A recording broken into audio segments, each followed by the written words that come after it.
Look at schizophrenia. According to the World Health Organization, schizophrenia affects around 24 million people worldwide, or 1 in every 300. About 0.3 to 0.7% have a lifetime prevalence of schizophrenia, with symptoms emerging somewhere between the mid-teens and mid-30s.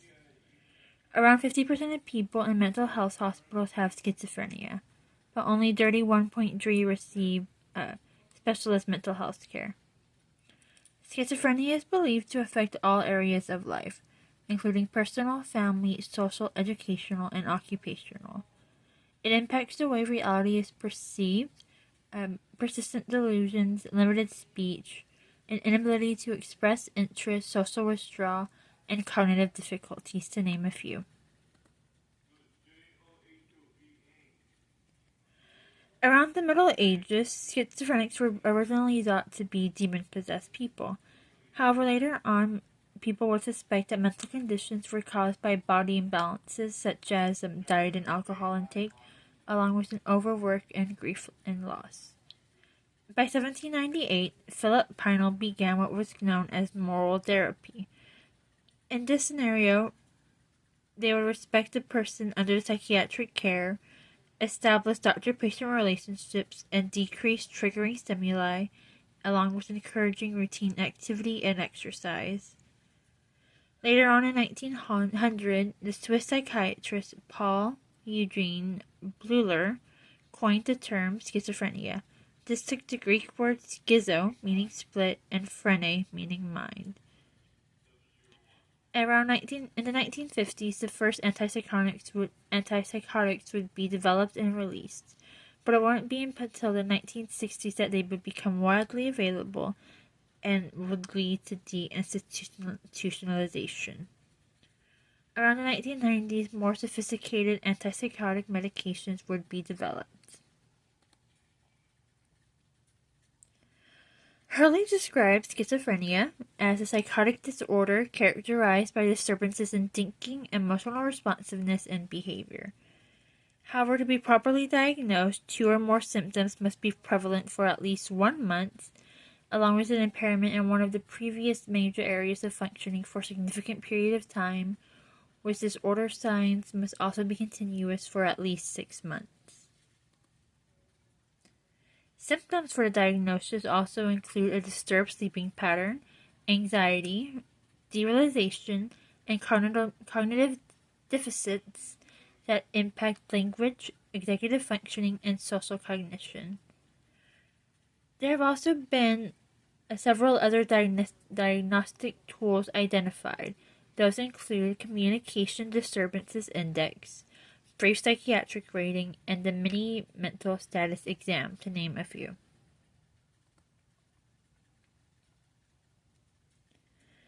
Unfortunately, as of now, a single cause of schizophrenia has not been identified, although it is believed to be caused by, some do believe it to be caused by an interaction between genes and environmental factors. Likewise, social factors also affect patients after the onset and course. There have also been noted some changes in brain chemicals for schizophrenics, which include noted in dopamine and glutamate specifically. Likewise, neuroimaging shows changes in the brain structure and central nervous systems. As of today, mental hospitals still don't provide effective care, and some even violate human rights. Some do believe that community-based mental health care may prove beneficial to schizophrenics. This would include integration in primary health, day centers, supported housing, and outreach.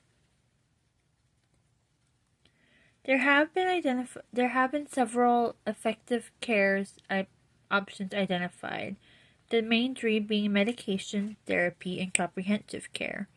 Medication would again include antipsychotics, of which there are 2 main types, known simply as typical and atypical.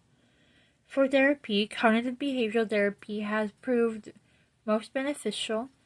However, cognitive enhancement therapy, and mindfulness training are just a few of the ones that have also proven helpful. Comprehensive care incorporates therapeutic approaches on multiple levels. However, it is important to note that these techniques should be used together to get the best results. Unfortunately, even today, there are several misconceptions about schizophrenia and schizophrenics. For example, schizophrenics are believed to be violent, childlike mind, or have a weak character. It is also commonly confused with dissociative identity disorder and other mental health issues. It's because of these stigmas and negative portrayals in media that have led to several being uncomfortable with such a diagnosis. However, there are many ways loved ones can help support their family members with schizophrenia. First of all, you should make sure to educate yourself and empower your loved ones through this time. That would include encouraging treatment and self-help, building your support network, monitoring medication, which would include taking the medication regularly, noting any side effects and tracking progress. Watch for any signs of relapse, which could include insomnia, social withdrawal, hygiene deterioration, paranoia, hostility, and hallucinations, to name a few. And unfortunately, this could also mean just to prepare for a crisis. Once someone is in a schizophrenic state, it is hard to reason with them. It is important for you to remember to stay calm, speak quietly, decrease distractions, avoid direct eye contact, and avoid touching if possible. Once they reach this state, it may also be encouraged for you to explore housing options for you and your loved one. But most of all, it is important for you to remember to take care of yourself during this time along with your loved one.